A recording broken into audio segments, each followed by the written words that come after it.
In this problem, we're going to solve the equation for x.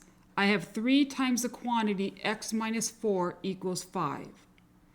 We're going to distribute the 3 through on this problem. If I divided both sides by 3, I'm going to end up with a fraction on the right side. So let's just go ahead and distribute the 3 through to start with. Just another way of doing these. 3 times x is 3x.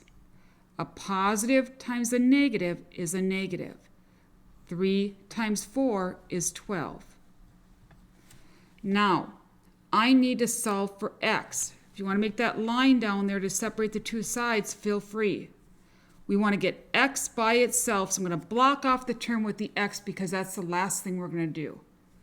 Anything outside that box has to go to the other side of the equal sign.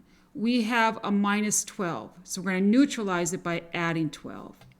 Whatever we do to one side, we have to do to the other. On the left side, these cancel at 0. So we're left with 3x. Just bring it down. Bring down your equal sign. Positive 5 and positive 12 is positive 17.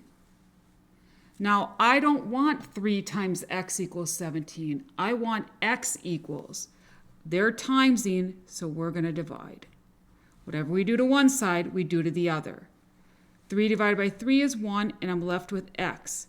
Now, 17 over 3, that's an improper fraction. The bigger number is on top.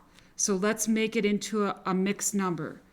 How many 3's can fit in a 17? Well, 5 times 3 is 15. And that leaves us with 2 more to get to 17. So we got 2/3 left. And we're done.